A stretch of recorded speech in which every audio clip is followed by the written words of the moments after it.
It's April 6, 2003, and two A-10 Thunderbolt IIs carve through the skies near Baghdad. Lieutenant Colonel Raymond Donk Strasburger leads the flight, with Captain Greg "Billy Bob" Thornton on his wing. A choking sandstorm swallows the ground below, leaving the pilots blind as they search for breaks in the haze. Suddenly, an urgent call crackles through their radios. Their friend, First Lieutenant John Coke Blocker, reports that Task Force 2-69 is pinned down at Muthanna Bridge. Coke's voice is tense as he describes the scene. T-72s from the 1st Hammurabi Republican Guard Division are shelling American positions across the Tigris.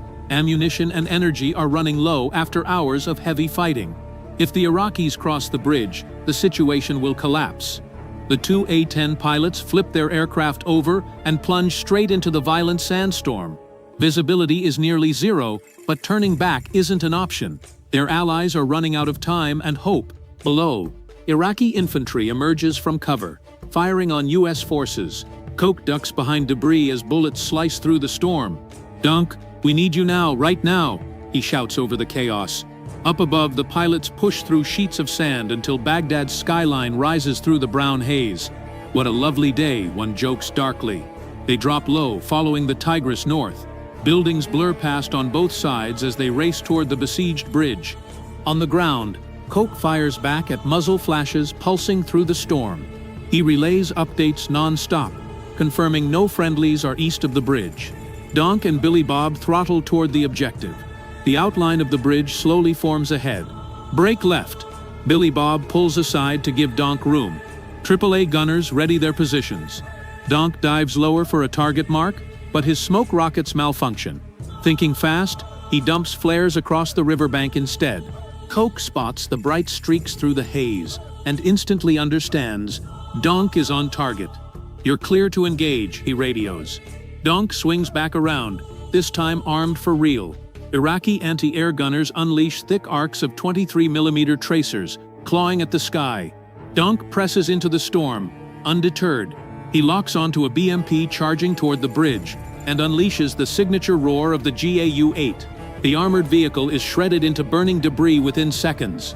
Warning lights suddenly erupt across Donk's dash. For a heartbeat, he thinks he's been hit. But the aircraft flies fine. Fuel, hydraulics, and engines all check out. His ballistic computer, however, is dead. The modern aiming system is gone. He forces a reset, but nothing comes back online. Out of time, Donk clears his wingman. "Billy Bob, you're up." Billy Bob wastes no seconds and rolls in hard, angling south along the river for his first attack run. Billy Bob spots a T-72 and opens fire. Armor-piercing rounds hammer through the tank's weak roof. Flames billow upward as the turret cooks off. "I got that sucker," he calls. Donk, still with only an old-school sight, recalculates fuel. Bingo levels must change if they're going to help. Meanwhile, Billy Bob pushes for a second run, weaving through rising tracers. Every pass risks their lives, but the forces on the bridge are out of options.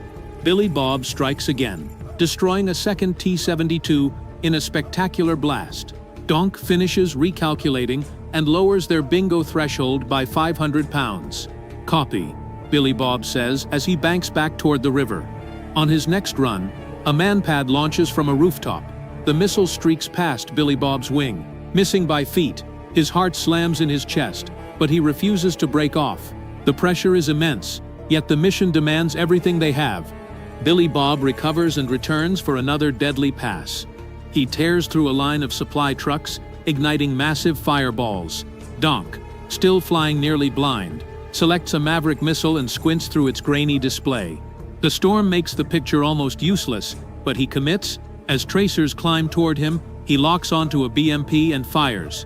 The missile arcs down and strikes its target with surgical precision. The explosion shakes the battlefield awake. The Iraqi forces begin to break. The heavy armor loses its fire support, and infantry starts pulling back toward the buildings. For the first time since morning, Task Force 2-69 catches a moment to breathe. Coke radios up, relief in his voice. "Enemy is pulling back. You're doing great." But the air is still filled with angry lines of AAA. The Warthogs have more work to do before they can leave. The fight isn't done. Not yet. "Bob, one more run, and then we RTB," Donk orders. Billy Bob lines up on the AAA battery he spotted earlier. He fires a brutal stream of 30mm rounds, and the gun vanishes in a burst of sparks and smoke. As he turns back west, tracers whip past his wings, close enough to feel. Donk watches from above and spots a second anti-aircraft gun targeting his wingman. He dives instantly, determined to silence it before it can strike again. Donk swoops low and unloads a devastating burst on the second AAA gun, reducing it to twisted metal. D-Mob, you're making the commanders very happy, Coke reports. The ground forces know the tide has turned. Donk and Billy Bob have carved a path through armor, infantry, trucks and guns, all in near-zero visibility. But fuel warnings demand attention, and the next flight of A-10s is already inbound to relieve them. Coke confirms the battlefield is stabilizing. Guys down here send their regards. Good work. Drinks are on me when you're home.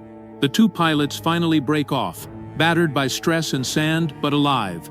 For 40 relentless minutes they dove through storms of gunfire and tracers to keep American forces alive. Their teamwork, grit, and raw skill saved the bridge from collapse and prevented what could have been catastrophic losses. Both Donk and Billy Bob later received the Silver Star for extraordinary heroism. Coke, fighting 2 battles at once on the ground, earns the Bronze Star and Air Force Commendation Medal of Valor. They all survived the war, carrying the memory of that brutal day near Baghdad. Their story remains one of the most incredible demonstrations of courage in the history of the A-10 Warthog. Few missions demanded so much in so little time. If you enjoyed this powerful story of bravery, precision, and impossible odds, make sure you subscribe for more real combat history brought to life. Every week we dive into untold missions, dangerous encounters, and heroic actions from the men and women who shaped modern warfare. Hit the subscribe button, support the channel, and keep these stories alive. You won't want to miss what comes next.